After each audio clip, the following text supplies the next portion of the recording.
사랑하는 영락교회 지체들에게 주 안에서 평화 인사를 전합니다. 오늘은 2024년 7월 3일 수요일입니다.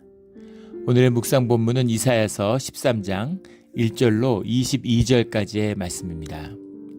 오늘 본문 말씀 13장 1절부터의 말씀은 이렇게 시작합니다. 아모스의 아들 이사야가 바벨론에 대하여 받은 경고라. 경고라고 해석했는데 마사라는 거죠. 오라클, 계시다. 주님의 이제 말씀이 임하는 겁니다.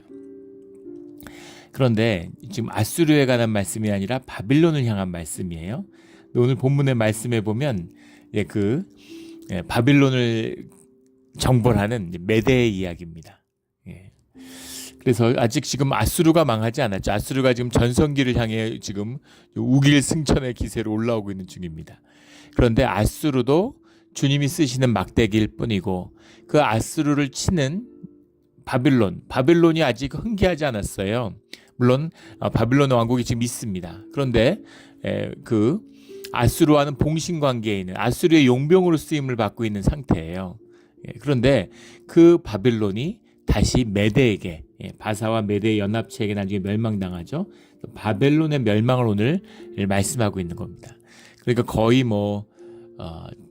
100년 가까이 격차가 있어요. 지금 그 말씀을 선포하는. 그래서 이것이 구체적인 사건이나 연도를 의미하는 것은 아니죠. 성경은 순서나 연도에는 의미가 없습니다. 연대기를 쓰려는 것이 아니라 하나님의 섭리, 하나님의 계시를 드러내고자 하는 것이죠.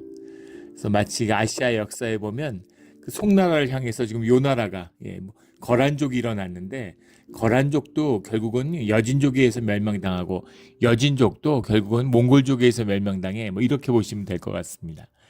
그래서 아수르를 멸하는 바벨론을 멸하는 메대 이런 거죠. 주님이 들어 쓰시는 겁니다. 그리고 결국 메대에 의해서 바벨론에 붙잡혀갔던 이제 그런 그 이스라엘이 회복되게 되는 거죠. 히브리족이 예루살렘을 회복시키는 그런 역사가 이제 이루어지게 됩니다. 우리가 잘 아는 이야기죠.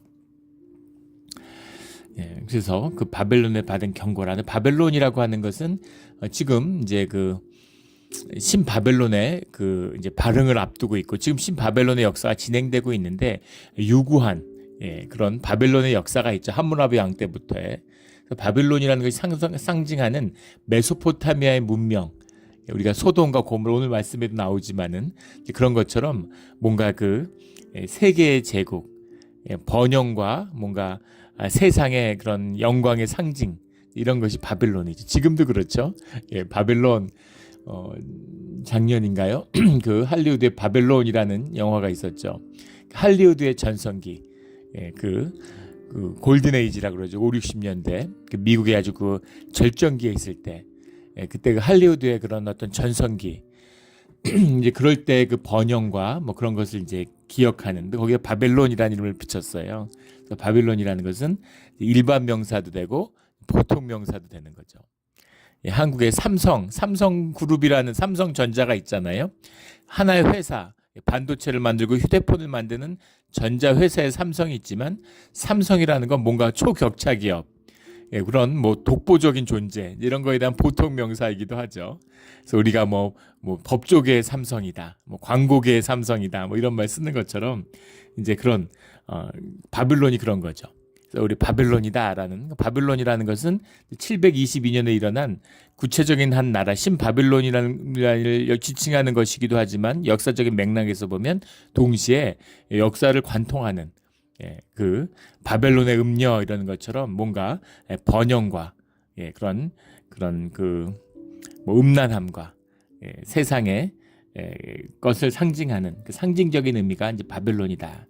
바빌론이라는 것이 흥기하는 것도 주님이 쓰시는 것이고 바빌론이 망하는 것도 주님의 섭리 가운데 일어나는 것이다 하는 것입니다. 잠시 이제 쓰임을 받는 것이죠. 너희는 2절에 보면 민둥산 위에 기체를 세우고 소리를 높여 그들을 부르며 손을 흔들어 그들을 존귀한 자의 문에 들어가게 하라. 너희는 주님의 자녀들이잖아요. 근데 민둥산 위에 기치를 세우고 소리를 높여 부르고 손을 흔들어 존귀한 자의 문에 들어가게 하라. 그러니까 메대가 또 주님의 뜻에 따라서 쓰임받는 자들이다라는 겁니다. 내가 거룩하게 구별하는 자들에게 명령하고 나의 위엄을 기뻐하는 용사들을 불러 나의 노여움을 전하게 하였느니라. 거룩하게 구별한 자들, 지금 그게 누구예요? 메대의 군대입니다. 메대의 군대를 주님이 거룩하게 구별한 자들이고 나의 위엄을 기뻐하는 용사들이다. 근데 메대가 주님을 알고 주님의 쓰임받는 것을 기뻐하는 자들인가요? 예, 그들이 무슨 인격적이거나 개인의 문제를 얘기하고 있는 것이 아니죠. 예, 주님께 쓰임을 받기 때문에, 주님 안에서 구별됐기 때문에 성스러운 것이고, 예, 주님의 일을 성취하기 때문에 주님의 위엄을 기뻐하는 용사들이다. 이렇게 말할 수 있는 것이죠. 예. 그래서 우리가 생각하는, 굉장히 우리는 현상 세계를 사니까 현상을 보면서 이게 좋고 저게 나쁘고 뭐 이런 현상 세계에 대한 전제가 있잖아요. 살면 좋다고 그러고 좋은 것이라, 죽으면 나쁜 것이라고 그러고, 고난은 나쁜 것이라, 아니라고 편안하면 잘 됐다고 그러고. 근데 그런 게 아니라는 것이죠. 주님이 이루어 가시는 깊은 뜻이 있다는 겁니다. 바벨론은 뭘 잘못하고 아수르는 뭘 잘못하고 메대는 뭘 잘못했을까요? 왜 일어났다 망하는 것일까? 주님이 이루어 가시는 일이고, 주님이 써 가시는 드라마의 주조연급 위치를 가지고 있는 거예요. 중요한 것은 주의 자녀들이 주연이다라는 것이 본질이라는 거죠. 주의 자녀들의 성결을 이루기 위해서, 그들의 성화를 이루기 위해서, 그들의 구원을 이루기 위해서 주님이 그 모든 것을 쓰시는 것이다 라는 뜻입니다. 믿어지지 않는 반전이죠. 세상으로 내가 삼성에 취직했는데 주님이 너를 연단하고 너를 성장시키기 위해서 내가 삼성그룹이라는 걸 이렇게 그룹으로 만들어서 세웠어, 이런 겁니다. 상상이 되세요? 그런 일들을 주님이 우리의 구원의 역사 가운데 이루어 가신다는 거죠. 그걸 보는 거예요. 그걸 보는 겁니다. 주님이 악을 쓰세요. 마귀도 쓰십니다. 주님이 이루어 가신 아름다운 역사예요. 중요한 것은 주님이 이루어 가시는 그 바다의 그 큰 강에 흐르는, 도도에 흐르는 그 밑에 강물같이 주님이 흘러가게 하시는 방향이 있다는 겁니다. 때로는 거스르기도 하고 때로는 멈춰놓은 것 같기도 하지만 흘러가는 그 깊은 주님의 뜻, 이것은 주님의 뜻대로 결국은 이루어진다라는 것이죠. 그래서 우리가 뭐 이걸 갖고 좋다, 저걸 가서 나쁘다, 이건 잘 됐다, 이렇게 말할 수 없는 그런 주님의 뜻이 있다는 겁니다. 로마 같은, 나중에 로마가 이제 또 다른 바벨론이 되죠. 주님의 쓰임을 받아요. 로마가 지중해를 완전히 석권했습니다. 로마가 지중해를 석권하고 완전한 평화, 팍스 로마나를 열었기 때문에 기독교의 복음이 전파될 수 있었죠. 막 내전이고 갈갈이 찢어서 싸우고 이러면 어떻게 선교사들이 복음을 들고 어딜 갑니까? 다닐 수가 없잖아요. 그런데 주님이 팍스 로마나를 열므로 세계의 복음이 열방에 퍼지는 그런 역사를 이루신 거죠. 우리 주님의 뜻을 성찰하고 주님의 뜻과 함께 살아가는 우리 모두가 되기를 주의 이름으로 축원합니다. 5절에 무리가 먼 나라에서 하늘의 끝에서 왔으며 곧 여호와 그의 진노의 병기라 온 땅을 멸하러 함이로다.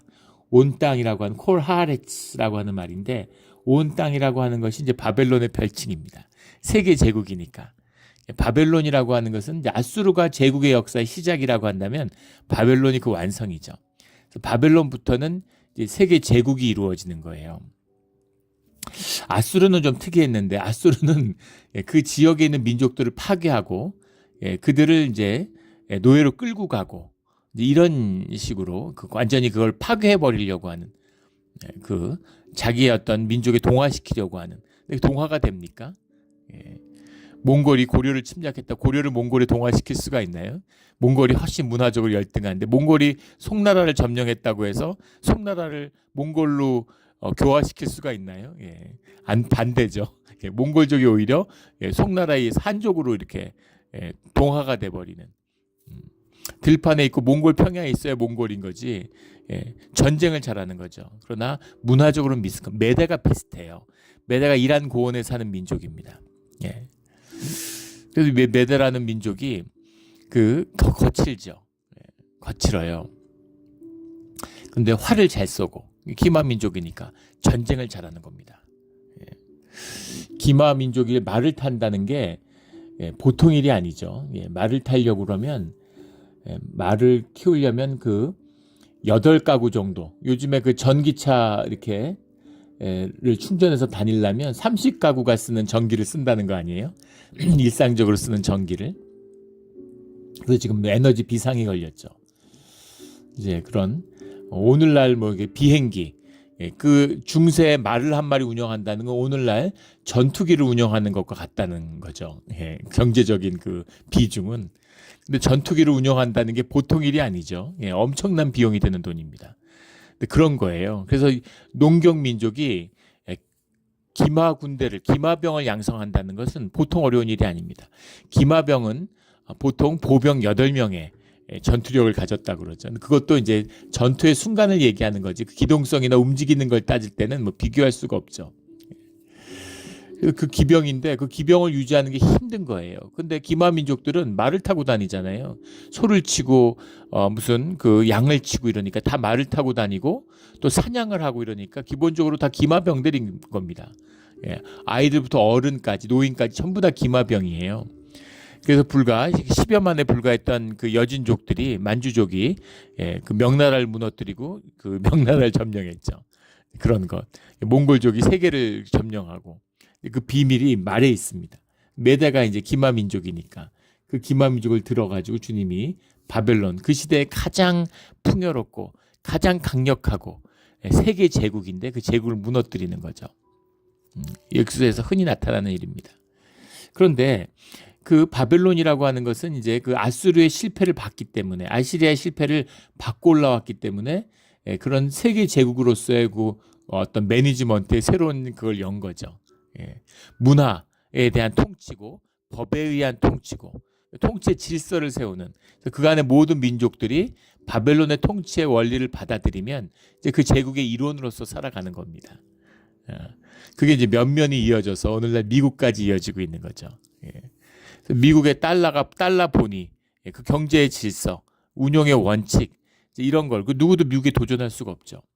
지금 이제 러시아와 중국, 북한, 이란 이런 나라들이 이제 미국에 도전하고 있는데 이게 어떻게 진행될지도 이제 흥미진진하죠. 주님이 이루어가시는 역사의 한 단면입니다.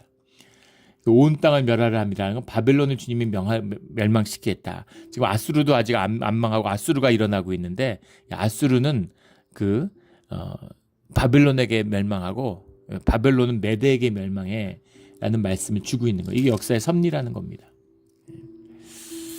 8절에 그들이 멸망할 때 그들이 놀라며 괴로움과 슬픔에 사로잡혀 해산에 임박한 여자같이 고통하며 서로 보고 놀라며 얼굴이 불꽃 같으리로다. 얼굴이 불꽃 같다는 건 피의 솟구침을 묘사한 거라고 그러죠. 극한의 공포, 얼굴이 질리고 핏줄이 서고 이런 아주 그 잔혹한 모습, 당혹한 모습 이런 모습들을 보여주는 겁니다. 그러니까 그런 어려운 일들 지금 앞으로 아직 예루살렘이 겪지도 않았어요. 근데 예루살렘이 겪을 일인데 그 예루살렘이 겪은 일에 대해서 바벨론도 똑같은 그 일을 겪을 것이다라는 거죠. 하늘의 별들과 별 무리가 그 빛을 내지 아니하며 이거는 이제 그 아주 유대식 히브리식 표현인 거죠. 은혜가 없다는 얘기입니다.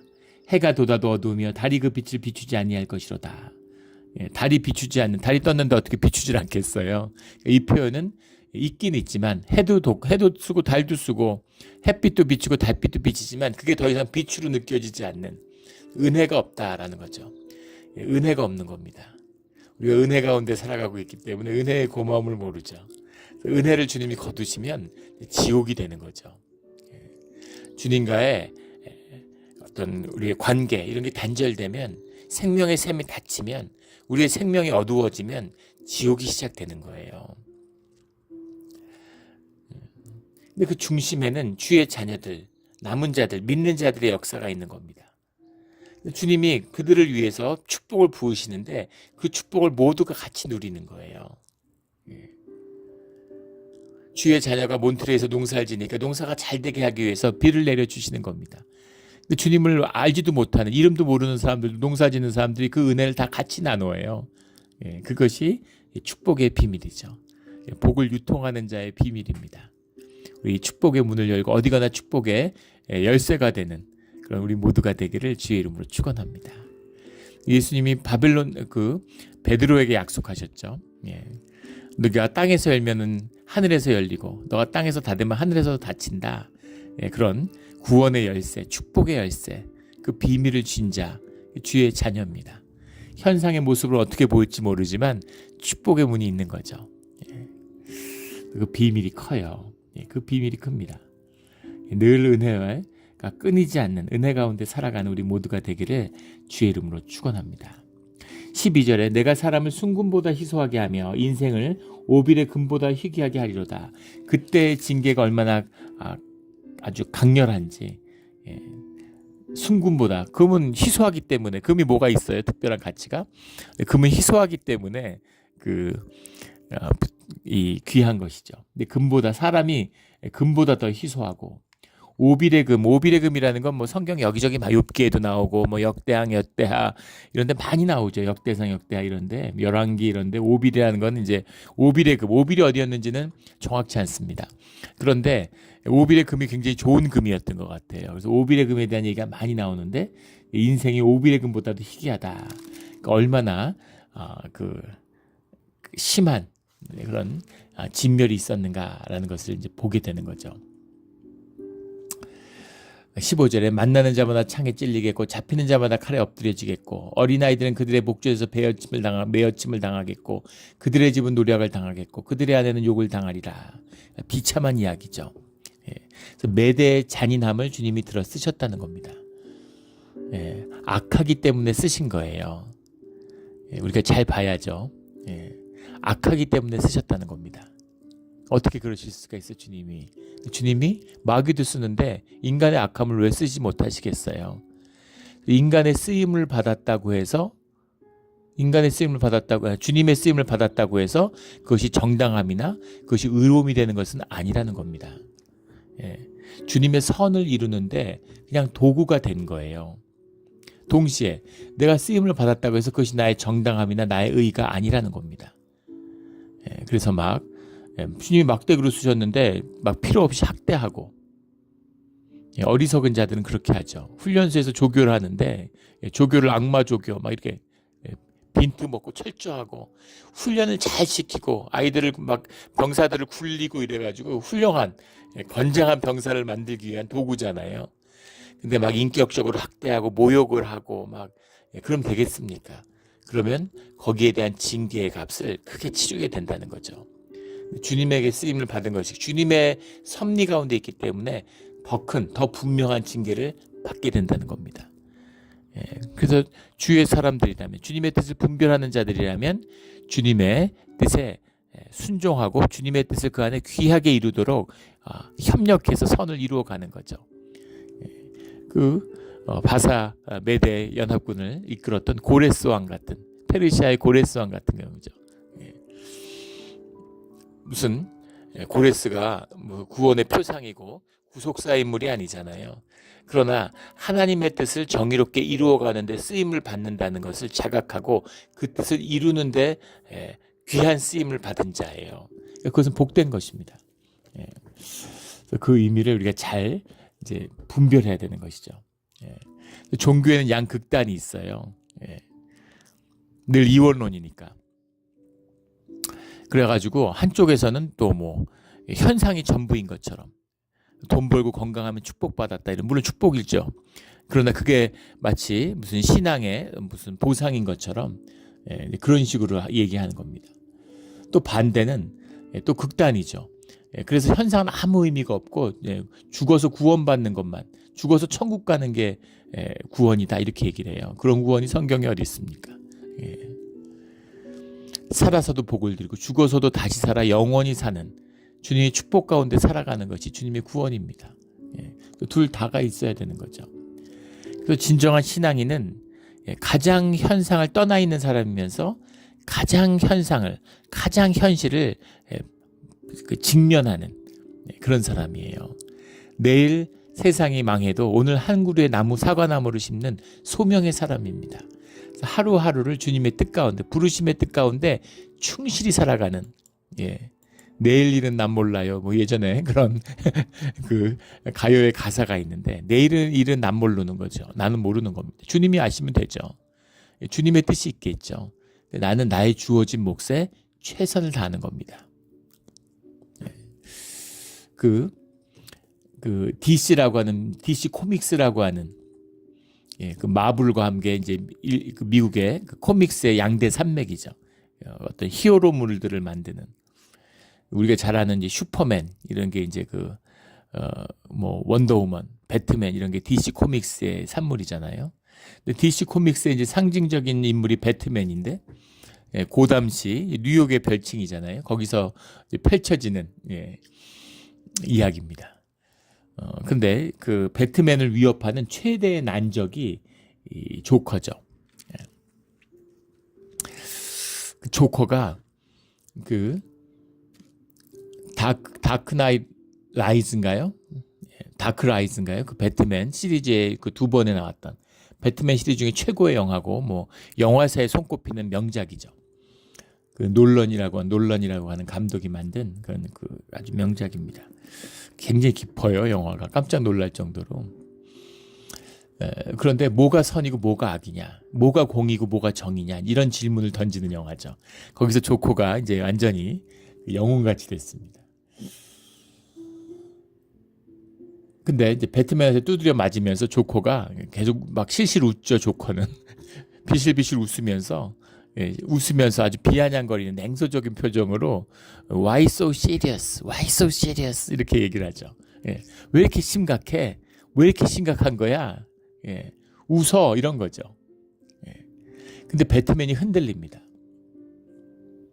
조커는 다른 악당들하고는 다른 거죠.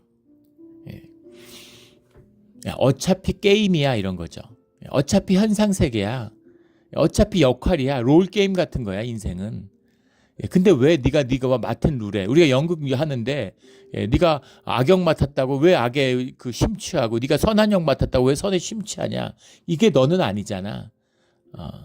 네가 정의의 사도 역할한다고 네가 정의의 사도야 이런 거죠. 덴튼인가요? 뭐 이름이 잘 기억이 안 나는데 그 검사 정의의 검사로 불렸는데 결국은 이제 그 사람이 추락하고 무너지는 모습을 보여주죠. 네 역할일 뿐이잖아. 네가 뭐가 정의로워? 이런 아주 실제적인 아주 그런 냉소를 보여줍니다. 맞죠? 맞습니다. 다 롤을 하는 거예요. 게임일 뿐입니다. 그러나 게임만은 아니죠. 게임만은 아니에요. 그냥 즐기고 인생을 그때 만약에 인생이 지금 사는 게 전부라면 우리 죽음이 인생의 끝이라면 조커가 답입니다. 에피쿠로스 파파 같은 쾌락주의 이런 게 맞아요. 그러나 그게 실제가 아니고 실제는 무엇이냐면 우리가 죽어서 다시 살아 영원히 사는 삶 가운데 있다는 것이죠. 삶의 단계에 있어요. 그래서 이 삶의 이 순간 이게 전부는 아니지만 이것은 전체 안에서 온전함 안에서 굉장히 중요한 의미를 가지는 거죠. 매 순간순간이 그런 귀한 의미를 갖는 겁니다. 그래서 시리어스할 필요는 없지만 진실해야 되는 거죠. 너무 시리어스할 필요는 없어요. 그러나 진실하고 자원하는 심령으로 나와야 됩니다. 내가 악마 조교라고 해서 악마가 될 필요는 없어요. 그러나 내가 조교로서 나의 역할을 충실히 수행하는 거죠. 왜냐하면 나를 그 자리에 세우고 그 역할을 맡긴 주님의 소명이 있기 때문입니다. 그것이 다른 것이에요. 그것이 다른 것입니다. 조커가 그 악당들을 다 모아놓고 그 당시에 돈을 산더미같이 쌓아놓죠. 그리고 아주 그 인상적인 잊을 수 없는 명장면을 연출해요. 검사나 경찰이나 우리하고 뭐가 다르냐. 똑같이 힘을 추구하고 폭력을 휘두르는데 권력을 추구하고 폭력을 쓴다는 점에서 똑같은데 왜 그 사람들은 경찰이나 검찰은 자기네들이 정의고 공의라고 떠들고 우리는 범죄자라고 손가락질 받고 멸시받느냐. 그 이유가 뭘 것 같냐 물어보는데 아무도 대답을 못하죠. 다들 손을 산더미같이 쌓아놓고 돈을 산더미같이 쌓아놓고 있으니까 돈을 나눠주는 줄 알고 기대하고 있습니다. 근데 조커가 우리가 돈을 사랑하기 때문이라고 그러면서 돈을 불태워버리죠. 굉장히 충격적인 장면이에요. 이제는 돈을 불태웠으면 조커는 더 이상 범죄자가 아니죠. 혁명가예요. 혁명가가 된 겁니다. 기존 질서를 무너뜨리려고 그래요. 가치를 전복시킵니다. 그런데 질서가 무너지고 가치가 전복됐다고 해서 무질서의 세상, 무가치의 세상이 되는 것은 아니라는 겁니다. 그렇게 보이지만 강물이 이렇게 흐를 수도 있고 저렇게 흐를 수도 있지만 그 밑에 면면이 흐르는, 깊이 있게 흐르는 주님의 뜻과 주님의 섭리가 있어요. 그것을 이루어야 되는 것이죠. 그것을 이루어야 되는 겁니다. 이것이 주님의 뜻이고 역사의 섭리인 겁니다. 그것이 역사의 실제인 거죠. 그 실제를 말씀하고 계시는 거예요. 그 깊은 섭리의 세계를 말씀하시는 겁니다. 그러니까 주의 자녀들은 어떻게 했어요? 아수르로부터 막 예루살렘을 지키기 위해서 내가 목숨을 던져. 그런 짓 하지 말라는 거죠. 네 목숨이 아수르보다 예루살렘보다 더 귀해. 너는 남은 자가 돼야 돼. 이 말씀인 겁니다. 살아남아야 되는 거죠. 그게 살아남은 자의 슬픔, 예레미야의 슬픔, 이사야의 슬픔인 거죠. 진짜 죽고 싶어요. 예루살렘이 망하는데 살고 싶지가 않아. 근데 주님은 예루살렘을 내가 무너뜨려. 예루살렘이 더 이상 예루살렘이 아니야. 내가 진짜 예루살렘을 세울 거야. 그리고 그 예루살렘을 세우는데 네가 함께 해야 돼. 라는 주님의 부르심, 더 큰 소명이 있는 겁니다.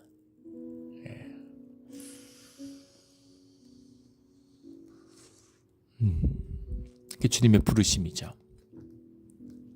우리 그 소명을 만나는, 소명 가운데 살아가는, 그게 가치를 피워내는 비밀이에요. 우리 주님의 뜻을 만나는 우리 모두가 되기를 주의 이름으로 축원합니다. 17절에 보라 은을 돌아보지 아니하며 금을 기뻐하지 아니하는 메대 사람을 내가 충동하여 그들을 치게 하리니. 그 유목민족이고 산악민족이니까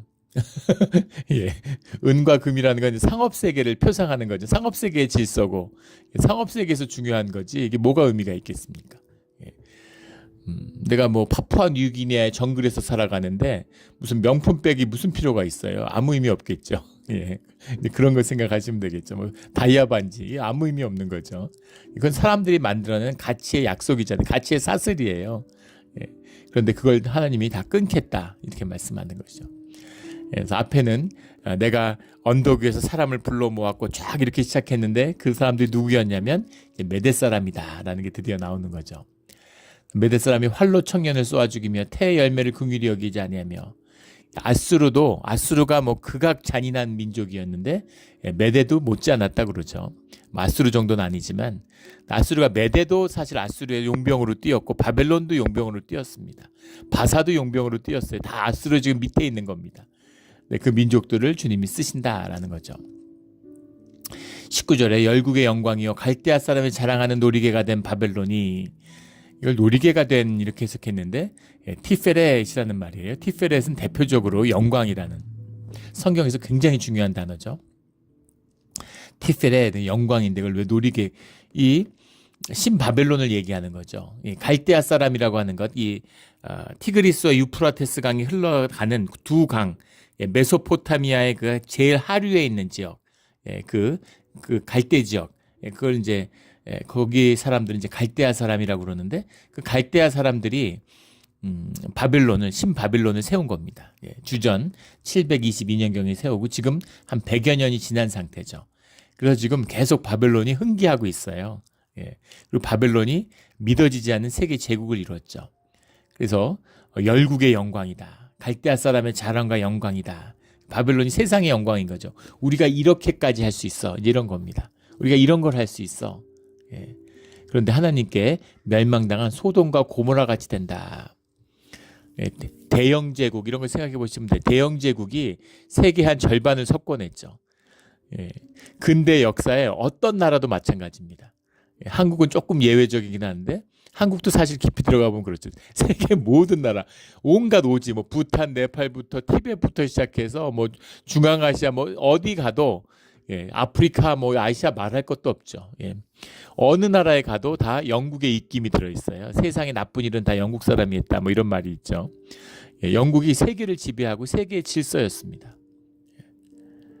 파운드의 질서라는 거, 세계에 점령하는 질서. 지금 뭐 중국이 미국보다 GDP가 언제 커진다, 5년 안에 커진다, 10년 안에 커진다 이러는데 지금 미국이 이제 견제를 하니까 이제 그게 가능할지도 의심스러워졌지만 중국이 미국보다 GDP가 많아지면 중국이 세계의 패권 국가가 될까요? 턱도 없는 소리죠. 미국이 영국의 GDP를 따라잡은 다음에 패권 국가가 되는데 60년이 걸렸습니다. 이미 1890년대에 영국의 GDP를 뛰어넘었어요. 그런데 영국이 2차 대전이 끝날 때까지 세계의 절대적인 원톱이었죠. 절대적인 패권 국가였어요. 그 질서, 움직이는 통치의 질서를 넘는다는 건 어렵죠. 그런데 1차 대전, 2차 대전 다 영국이 승전국입니다. 영국의 모토죠. 수많은 전투에서 진 적은 있지만 그 어떤 전쟁에서도 지지 않았다. 상승군대다. 영국의 자부심입니다. 근데 결국 영국은 어떻게 됐나요? 영국은 사실 미국 아니면 지금 벌써 망했죠. 완전히 환자 중에 환자입니다. 모든 산업이 무너져가지고 영국의 남은 산업은 스카치 위스키밖에 없다고 그런 말이 있죠. 금융업을 기반으로 하는데 금융업도 미국에 완전히 예속돼 있죠. 매년 뭐 수천만 파운드에 수천억 파운드, 막 천몇백억 파운드에 그 무역 적자를 내요. 그런데 미국이 100% 퇴환을 해주죠. 그러니까 파운드가 달러인 거예요. 그러니까 영국이 지금 망하지 않고 막 환율을 조작해가지고 파운드를 강세를 만들어가지고 돈 찍어서 이제 물건을 사다 쓰는 거죠. 그 대신 철저하게 미국의 이제 완전히 그 봉신국가, 아수르 바벨론 관계처럼 모든 미국의 이해 관계에 이제 종속돼 있죠. 제가 영국에 유학할 때 지금 뭐 이제 20년이 넘었는데 20년 전에 영국에 유학할 때 영국의 한 칼럼을 더 타임스라고 하는데 영국의 그 외무부 차관을 하는 그 내각제 국가니까 외무 차관이면 공무원으로서는 최상위 직급에 오른 사람이죠. 그 당시에 이제 영국이 그 핵잠수함을 이제 교체하려고 하는 이제 그거 핵잠수함이 너무 노후화돼서 그걸 바꿔야 되는데 돈이 없는 거죠. 근데 그런 거 하지 말고 그런 ICBM 같은 핵잠수함을 포기하자, 전략 핵잠수함을 포기해야 된다. 이런 조언을 하는 겁니다. 근데 그 굉장히 충격적인 영국에 충격을 준 말이었어요. 우리 같은 외국인의 눈에 너무 당연한 얘기인데 영국 사람들은 충격을 받는 거죠. 근데 거기 뭐라고 얘기하냐면 영국의 허위의식을 비판하고 허위의식을 채우기 위해서 너무 많은 대가를 치르고 있다는 거예요. 영국은 이미 강대국도 아니고 초강대국도 아니고 아무것도 아니라는 거죠. 근데 영국 사람들은 그 글에 그렇게 나와요. 어떻게 생각하냐면 미국이 초강대국 같지만 사실은 영국이 마부고 미국은 말이다 이렇게 생각한다는 거죠. 말을 이리저리 이끌고 몰아가는 건 마부잖아요. 말이 힘은 세지만 미국이 힘은 세지만 미국의 힘을 이용해서 세계를 지배하고 있는 건 영국이다 이렇게 스스로를 속이고 있다는 거죠. 근데 그 사람이 실제는 뭐냐면 냉정한 실제는 뭐냐면 미국은 사냥꾼이고 영국은 사냥개다 이렇게 얘기를 하는 겁니다. 그 영국의 외무차관인데 그 영국 사람들이 이제 굉장히 논란이 되고 충격을 받은 당연한 얘기고 실제를 얘기했을 뿐인데 현실을 충격을 받는 거죠. 현실을 받아들이지 않아요. 넘된 거죠. 마취시킨 거예요. 현상 세계를 거부하는 겁니다. 그렇게 되면 이제 피하고 유리하는 삶이 시작되는 거죠. 그래서 초강대국 흉내낸이라고 이렇게 헛돈 쓰지 말고 내실 있는 나라를 만들자 이제 그런 얘기를 하는 겁니다.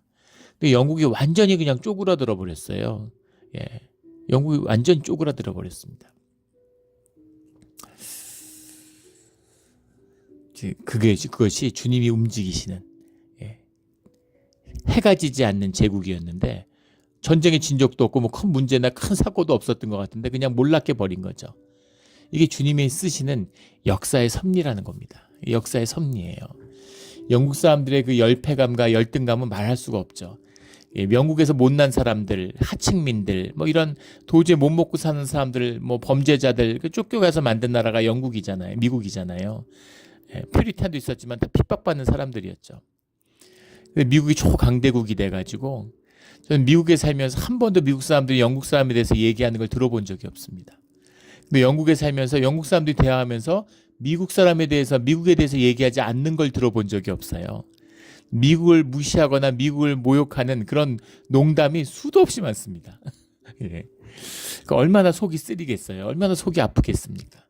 우리 집에서 머슴 살았는데 지금은 훨씬 더 부자가 된 거죠. 그 회사 뭐 회장님 돼서 우리가 지금 거기 납품하고 있어요. 예, 눈치 보면서 친한 척하고 막 우리 옛날에 우리 집안에서 함께 있었잖아. 우리 가족이잖아 이러지만 속이 너무 쓰린 거죠. 예, 그런 역사. 예, 어떻게 아수르가 무너지고 바벨론이 일어나? 어떻게 바벨론이 메대한테 망할 수가 있어? 주님이 하시는 일이라는 겁니다. 예.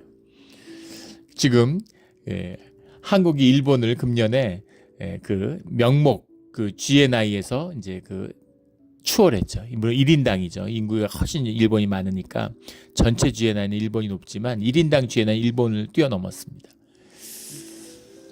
뭐 그 가처분 소득으로 따지면 사실은 한 5, 6년 됐다 그러죠. 일본을 뛰어넘은 지. 근데 믿어지지가 않아요. 제가 90년대 일본에 유학했는데 그때는 소득 격차가 5배 이상 났습니다. 저는 살아서 한국이 일본보다 잘 사는 나라는 오지 않을 줄 알았어요. 그때 한국 관광객이 일본에 오는 경우는 없진 않았지만 거의 없었습니다. 하도 물가가 비싸서 일본에 못 가는 거예요. 근데 일본에서는 한국에 여행 오고 한국으로 막 수학여행 오고. 근데 지금 물가가 싸가지고 한국에서 일본으로 여행을 전부 다 가죠. 일본 사람들이 굉장히 말은 안 하지만 이제 자존심이 이제 상이 있을 겁니다. 믿어지지 않는 역전이에요. 한국은 뭐 잘한 게 없는 것 같은데 일본은 잘못한 게 없는 것 같은데 또 어떻게 이런 일이 벌어질 수가 있지? 이게 주님이 움직여 가시는 역사의 섭리고 생명의 역동이라는 겁니다. 생명의 근원에 닿아 북한을 보십시오. 최빈국.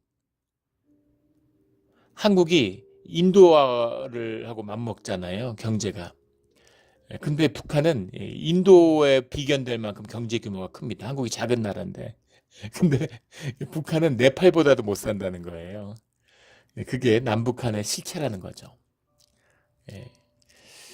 일제 때도 북한이 훨씬 잘 살았고 5, 60년대에도 북한이 훨씬 잘 살았다 그러죠. 그러나 주님이 움직이시는 역사를 움직이시는 섭리의 주인이 있다는 겁니다. 그것을 만나야 되는 거죠. 본질을 만나고 본질을 이루어야 돼요. 현상에서 이렇게 하고 저렇게 하고 우리 어제 나온 말씀이지만 우물을 여기다 파고 저기다 파가지고 웅덩이를 그럼 내가 물 모아서 부자 될 것 같지만 절대 그렇게 되지 않죠. 생명의 근원, 샘물의 근원이 열려야 되는 거죠. 그 근원을 여는 그게 예배잖아요. 그게 주님과 함께하는 비밀입니다. 우리 삶의 비밀이고 축복의 비밀이에요. 세상의 영광 바벨론. 근데 그것이 소돔과 고모라 같이 된다. 그것에 거주할 자가 없고 거처할 사람이 없고 그렇게 된다는 거죠. 마지막 22절에 그의 때가 가까우며 그의 날이 오래지 아니하리라. 아수르가 지금 일어나는데 아수르도 망해. 바벨론이 일어날 때 바벨론도 오래가지 않아. 이런 이야기죠. 제국은 늘 있는 거예요. 근데 제국을 이루고 제국을 없애서 그러면 다 망하면 우리 심지어 메대도 세계 제국을 이루는데 주님 왜 우리 유다는 우리 왜 히브리는 이스라엘은 왜 제국 못 됩니까? 제국 이루라고 만든 게 아니죠. 세상에 하나 돼서 세상 영광 보라고 부른 게 아닙니다. 그 반대죠. 세상에서 핍박받아요. 세상에서 소수자로 살아요. 세상에서 배척받으면서 삽니다. 그러라고 우리를 세상 가운데 보내셨어요. 왜 악한 세상 가운데 주님이 선한 역사를 이루라고 우리를 보내셨을까? 우리의 진실을 피워내는, 우리의 내면을 피워내는 나의 나됨을 깨어짐을 통해서 그 주님의 성스러운 씨앗을 피워내라고 우리를 보내신 겁니다. 그래서 깨질 때까지 아픔과 고난이 계속되고 깨진 뒤에 자랄 때도 고난과 아픔이 계속되는 거예요. 이것이 세상 가운데 서 있는 비밀입니다. 아니라고 편안하고 남 짓밟고 무감각해져서 세상 가운데 피하고 유리하면서 두려움으로 살거나 오만과 잔인함으로 살거나 그런 삶을 살라고 보낸 게 아니라는 겁니다. 제국이 아니에요. 그게 커 보이고 세상이 커 보이면 바벨론이 좋아 보이는 거죠. 세계 제국이 좋아 보이는 거예요. 그러나 보이지 않지만 소탈하지만 소박하지만 아픔이 있지만 하나님의 나라, 주님의 나라의 백성이 돼서 그 나라를 살라는 겁니다. 우리 깊은 비밀을 삶으로 만나 실제가 돼서 그 삶을 누리는 우리의 신앙이 되기를 예수 그리스도의 이름으로 축원합니다. 아멘. 하나님 아버지 감사합니다. 우리가 말씀으로 들어서 십자가가 없이는 복되고 가치 있는 삶이 없다는 것을 잘 알고 있습니다. 하지만 깨닫지 못하고 그 말씀이 내 삶의 실제가 되지 못해서 삶 가운데서 늘 근심하고 염려하며 안일함과 편안함을 찾는 그런 삶을 삽니다. 주님, 진짜가 되게 하여 주시옵소서. 본질과 허위, 진심과 위선이 난무하는 세상 가운데서 늘 진짜를, 늘 실제를, 늘 본질을 붙잡는 그런 주의 자녀가 되게 하여 주시옵소서. 감사하며 예수 그리스도의 이름으로 기도드렸습니다. 아멘.